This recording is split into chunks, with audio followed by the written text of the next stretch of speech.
Tenemos en línea, estaba en una nota recién, así que le agradecemos muchísimo su tiempo, nada más ni nada menos que alguien que ayer junto a otros senadores y a todo el pueblo uruguayo hicieron historia realmente. Fue muy emotivo el momento donde se aprueba la ley de eutanasia, una ley que tiene una sensibilidad, una humanidad y una calidad del debate que uno desde acá a veces lo ve con cierta envidia. Y estoy hablando de Daniel Borbonete, senador de Uruguay por el Frente Amplio, que ayer culminaron un proceso de mucho tiempo, de mucha escucha, de mucha habla, de mucha explicación y finalmente con amplia mayoría. Ayer 20 senadores de 31 fueron los que apoyaron la ley de eutanasia o muerte digna, y los saludamos desde aquí, desde Santa Fe, Argentina. Buen día, ¿cómo está? Buenos días, muchas gracias y un placer poder estar con ustedes. Bien, bueno, se suman a los poquitos países en el mundo que han logrado una legislación de estas características, con todo lo que la discusión que conlleva, discusión ética, moral, religiosa y demás, pero de alguna manera han logrado este consenso. Y lo primero que le pregunto es eso, ¿qué se siente haber llegado a este punto? Y después, para ir desglosando un poquito los pormenores de esta nueva ley que va a regir en Uruguay. Primero hiciste un muy buen análisis y un muy buen resumen, te felicito, de lo que ha sido esto. Ha sido un proceso de años de debate en la sociedad. Esto no empezó ayer ni empezó en esta administración. La sociedad lo tiene en discusión desde por lo menos 10 años atrás. Y en el Parlamento, a nivel parlamentario, de hace ya 5 años, que por distintos motivos, en aquel entonces diputado Pepe Pasquet, del Partido Colorado, trabajó sobre él, pero bueno, por distintos motivos en el Senado no se aprobó y quedó. Pero siguió el debate a nivel médico, a nivel de la sociedad, y de hecho, si uno ve las encuestas que hemos tenido en los últimos 8 o 10 años, ha habido un conocimiento muy importante de la sociedad y sobre todo con y yo te diré que han sido los motores y los propulsores de que en el día de ayer se aprobara.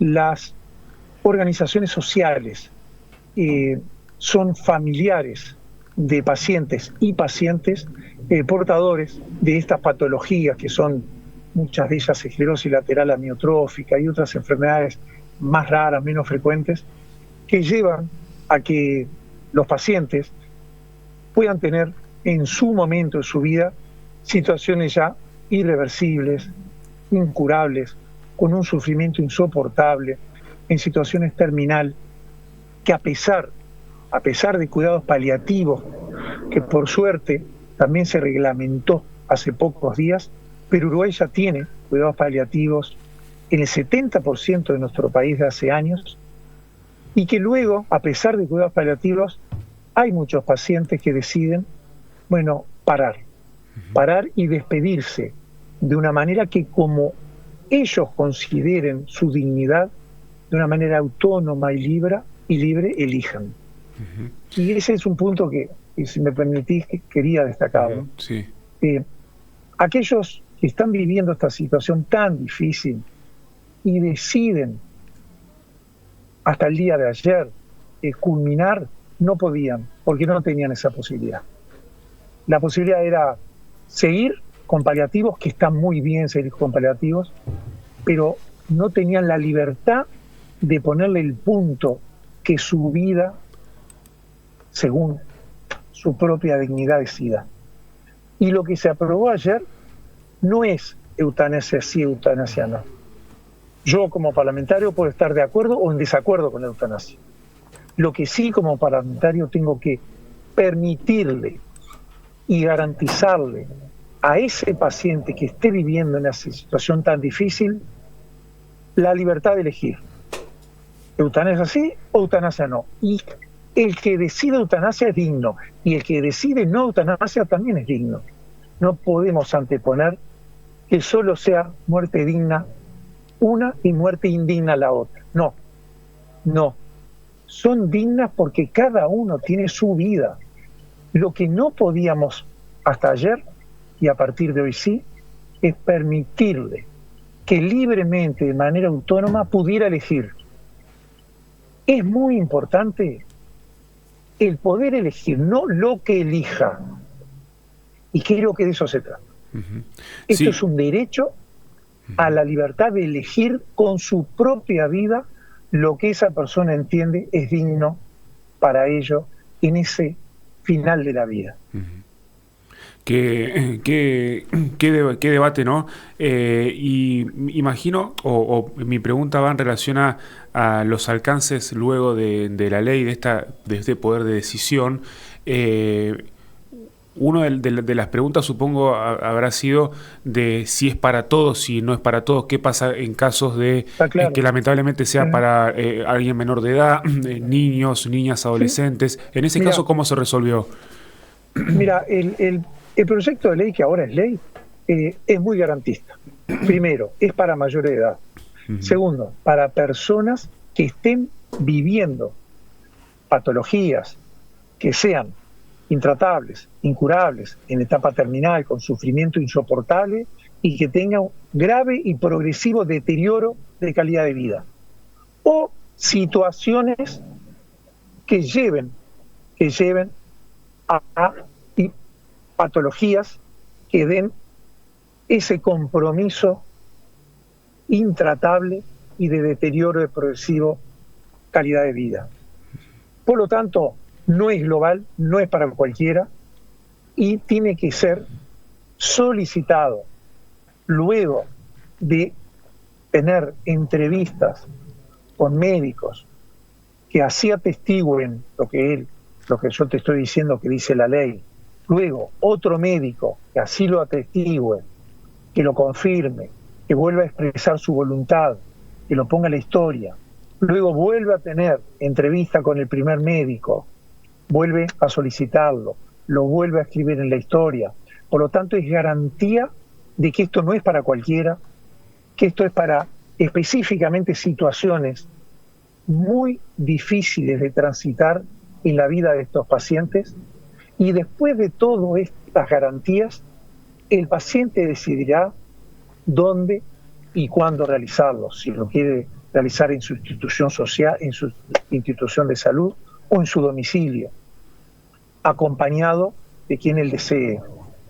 Por lo tanto, es garantista, por lo tanto es equilibrada, porque acá no solamente se respeta la voluntad, sino que se garantiza de que no es para cualquiera, y también en los tiempos adecuados, porque muchas veces cuando el paciente llega a esta situación, no tiene meses como para poner más temas burocráticos, administrativos, que prolonguen una decisión que el paciente ya tiene. Y vos sabés que en los testimonios, uno de los que más realmente nos golpeó, recibimos muchos, pero uno de ellos decía, yo sé que estoy llegando al final de mi vida.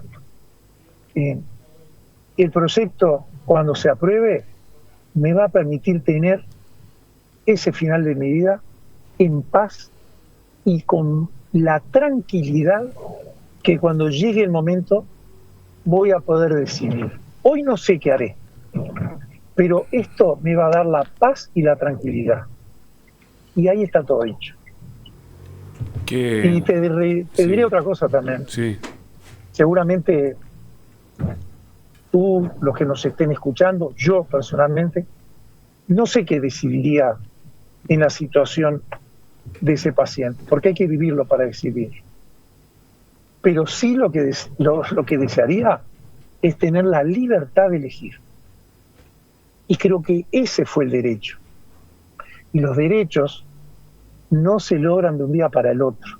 Así fue el derecho al voto femenino, así fue el derecho a legalizar el divorcio, el derecho a la interrupción voluntaria del embarazo. Los derechos se obtienen según los procesos de construcción que la sociedad misma va viviendo, adquiriendo y solicitando y luchando por ellos. Vendrán otros, sí. este es un paso más. Sí, sí, sí. Es una nota, le digo, es un tanto emotiva, por eso me cuesta hacer algunas preguntas más técnicas, pero no quiero dejar de preguntarla en cuanto a la instrumentalización, a la reglamentación. El protocolo. El protocolo. Hablamos Sí. hablamos de los pacientes.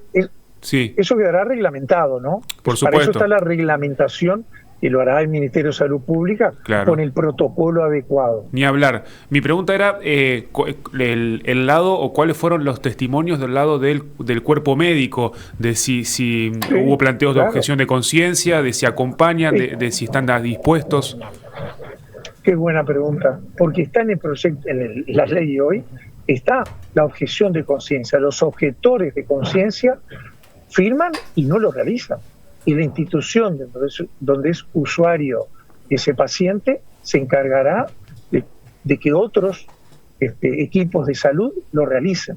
Por lo tanto, esto no obliga a ningún médico a hacer lo que desde el punto de vista personal, filosófico, religioso, quiera o no quiera. Acá no obliga a nadie a pedir la eutanasia, ni obliga a nadie dentro del cuerpo médico a realizarla.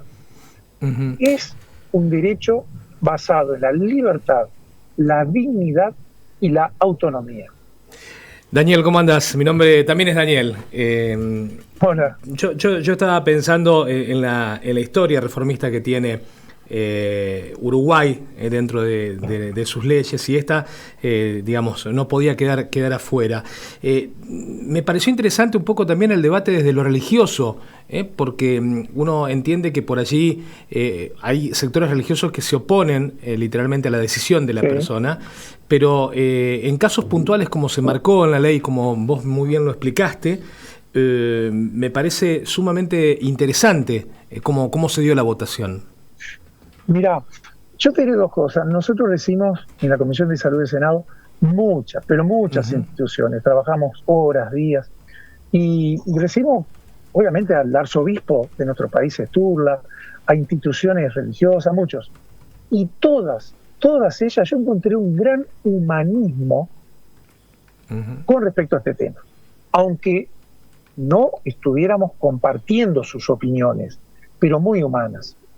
Y fíjate tú que obviamente la religión está en desacuerdo, porque entiende que esto es un delito, como lo entienden muchos abogados. Esa es la primera gran diferencia. Esto es un derecho a la libertad de elegir, no es un delito. Ni hay que despenalizarlo, porque no es un delito. Y ahí estuvo el centro de la discusión. Y te voy a dar una encuesta interesantísima que salió hace poquito, que de los religiosos, no practicantes, pero de los religiosos en nuestro país, el 64% estaba de acuerdo con la ley. Y de los religiosos practicantes, el 32%, 1 de cada 3, estaba de acuerdo. O sea que son vivencias personales. Cada uno de nosotros, nuestra vivencia, forma parte de la decisión. Por eso que esto no puede ser nunca político partidario y ni siquiera religioso exclusivamente. Daniel, es amplia, es amplio, digamos, está bien establecido aquel que quiere hacerlo y aquel que no quiere hacerlo. Es como que la ley no te estigmatiza respecto a tu decisión. Hablabas de enfermos terminales con sufrimiento. Hay casos, y ahí es donde un poco me pongo a pensar, y por ahí alguien que va en el auto dice, ¿y la persona que está bien de salud pero cuadraplégica entra dentro de este grupo o no?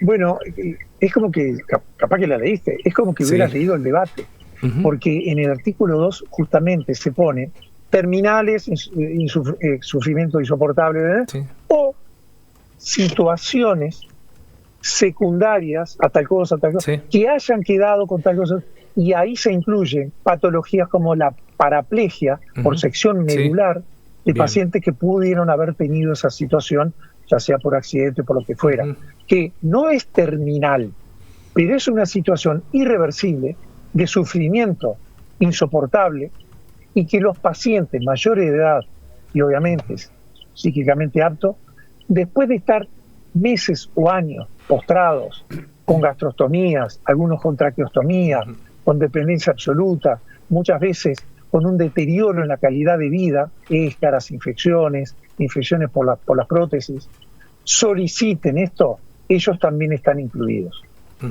Por lo tanto, es específica para aquellas patologías que son terminales y en aquellas que no siendo terminales también sean con esta irreversibilidad de deterioro progresivo de calidad de vida e incurable. Muy buena la pregunta. Daniel, no le quitamos más tiempo, que siga con su agenda oficial del día. En este momento estoy entrando a un canal, pero no quería dejar pasar la posibilidad de hablar con ustedes y estoy a las órdenes para que en otro momento, si quieren con más tiempo, profundicemos o hagan la pregunta que quizás quedaron sin hacerse. Por favor, estaría buenísimo, el placer es nuestro. Muchísimas gracias, la amabilidad, el tiempo, y que tenga un gran día, y felicitaciones también porque bueno, son momentos históricos y vale la pena reconocer el esfuerzo. Muchas gracias y buen día. Sí, aquí hay que felicitar a los familiares y a los pacientes, porque ellos son los que lucharon permanentemente para que nosotros circunstancialmente pudiéramos colaborar para que esto sea una realidad. Es cierto. Muchas gracias. Gracias a usted. Ahí estaba Daniel Borbonete, senador por el Frente Amplio de la República del Uruguay. Ayer, por 20 votos a favor de 31, con esta mayoría lograron la ley de muerte digna, de muerte asistida, eutanasia, como ustedes quieran llamarle, en un nuevo derecho que adquiere la población uruguaya.